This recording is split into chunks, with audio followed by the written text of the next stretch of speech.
What's going on, guys? I'm Austin Sexton, and you're here with another episode of the BLA podcast, your home for everything Lakers, Warriors, and news from around the association. It's going to be a solo show today.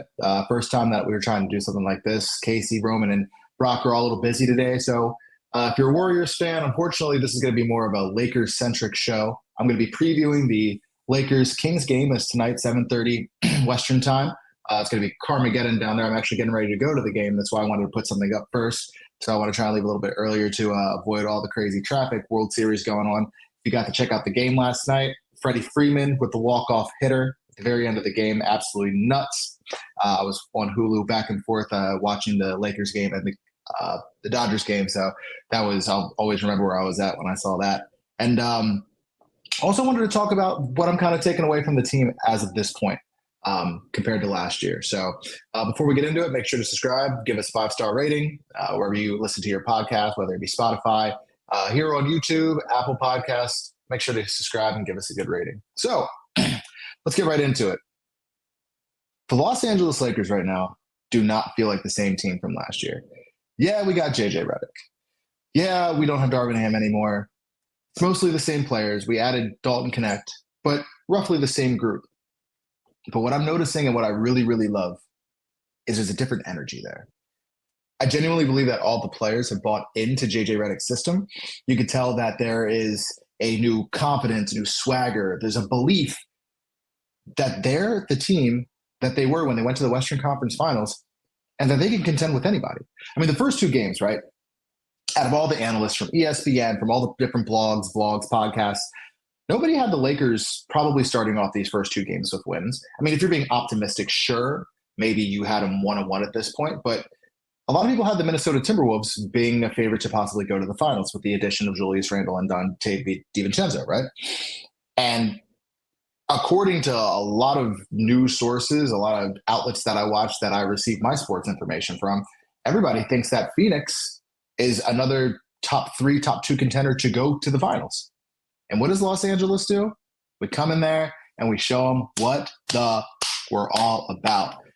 I haven't had this much excitement watching the Lakers since the 2020 team. Also, something to just take a note of. The last time the Lakers started 2-0 in the LeBron era, we went to a championship. Yes, we're overgassing it right now. But still, it's just something kind of funny to take away. I saw that on social media earlier and laughed my ass off because there's always something to right now as Lakers fans too, we're probably overreacting a little bit, right? If you're as diehard of a fan as I am and you're checking analytics, you're looking at stats, you're looking at plus minus and all that stuff, your algorithm on social media, whether it be TikTok, Instagram, Twitter, or X, whatever it's called, you're probably riddled with the Lakers are going to make it. I mean, if we think about it, like one of my best friends, Cowboys fan, massive Cowboys fan. And although I'm an Eagles fan, I know for a fact that the Dallas Cowboys and the Los Angeles Lakers, we probably have the same love and hatred to the general public. You know what I mean? Everybody thinks that, Lakers fans, they win 2 games, we're going to win the championship. Cowboys fans, oh man, we won 2 in a row, we're going to the Super Bowl. Let's pump the brakes a little bit. I understand it's 2-game sample size, and if you're listening to this podcast, you should too. However, you can just feel that there is an immediate change in this team. No one's really afraid of taking a shot to the mountain if you're playing a game. And I say this because of watching the game last night. Los Angeles, beginning of the second quarter, down 22 points. I don't know if it was the beginning of the second quarter, but I know that we got as low as down 22. By the time that the quarter was done and we went into halftime, we were down 9. LeBron James came in, beginning of the third, hit a bunch of quick threes. Austin Reeves kind of kept us in it the whole time. 80, having monstrous performances. We can't talk enough about Anthony Davis. I wish I had another data right here. If you're watching the vlog version of this, it says not the same team. It's not the same AD either. Probably a little bit of an overreaction here.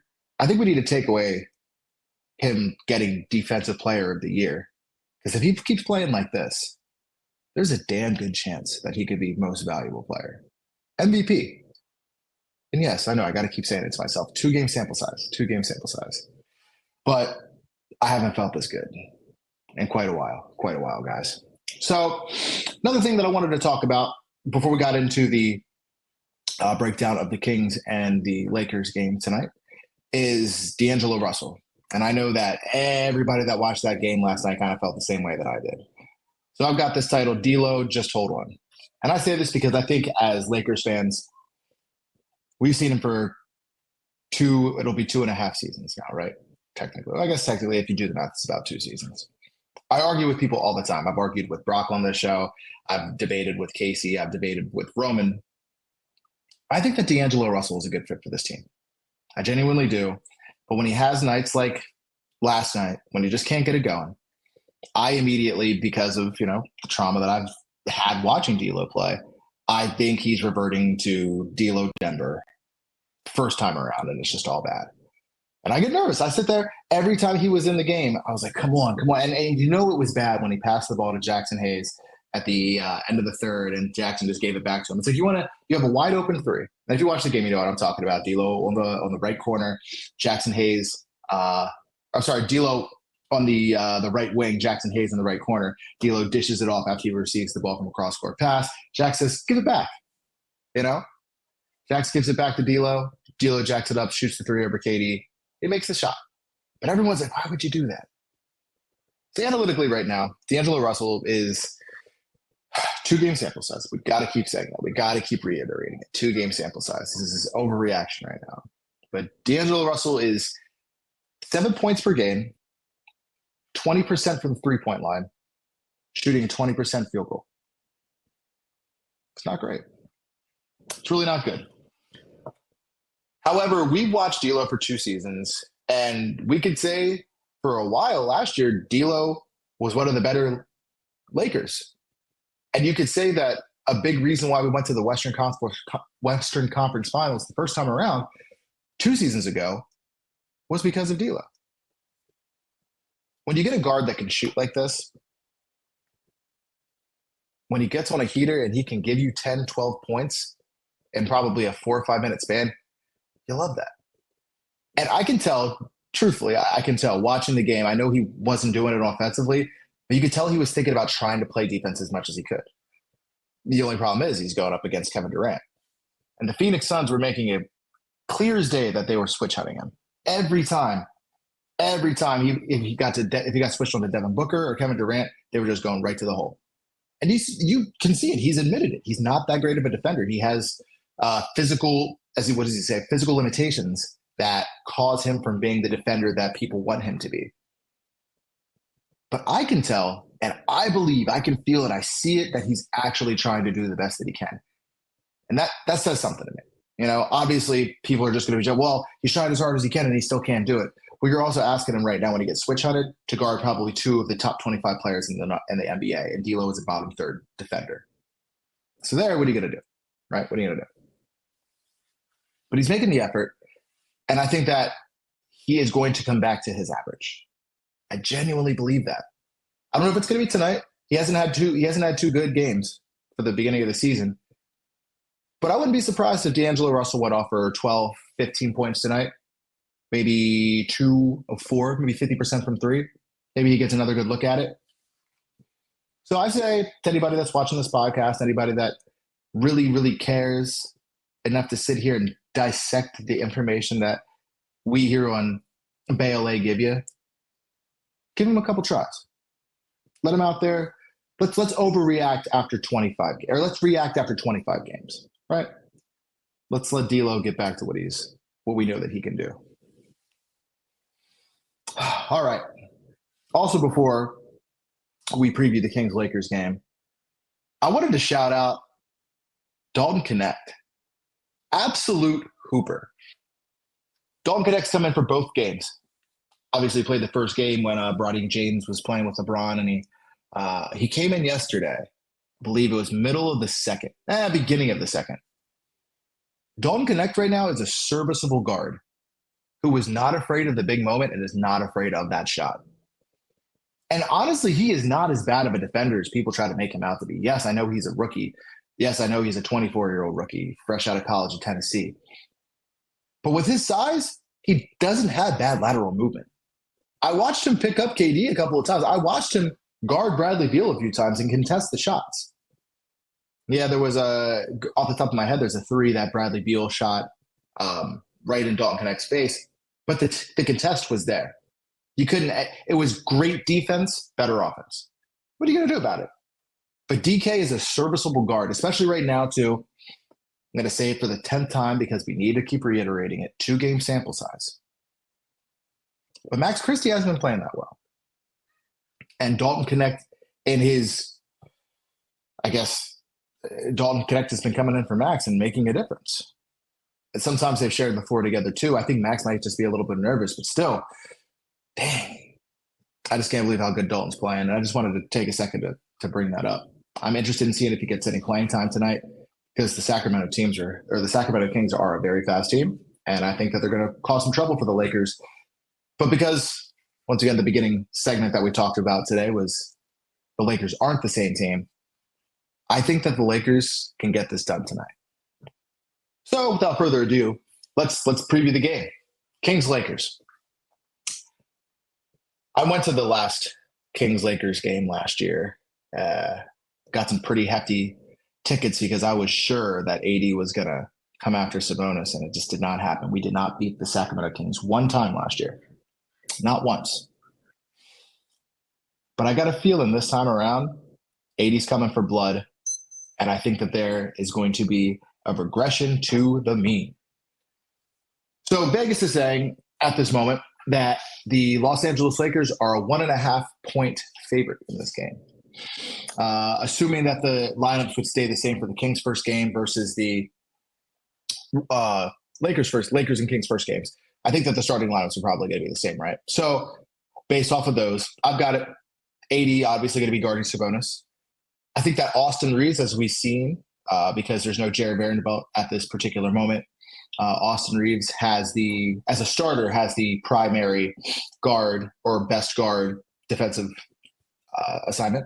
So Austin Reeves will be guarding De'Aaron Fox. I see Keegan Murray being guarded by Rui. I think that DeRozan is going to be guarded by LeBron, which means that D'Lo is going to have Kevin Huerter.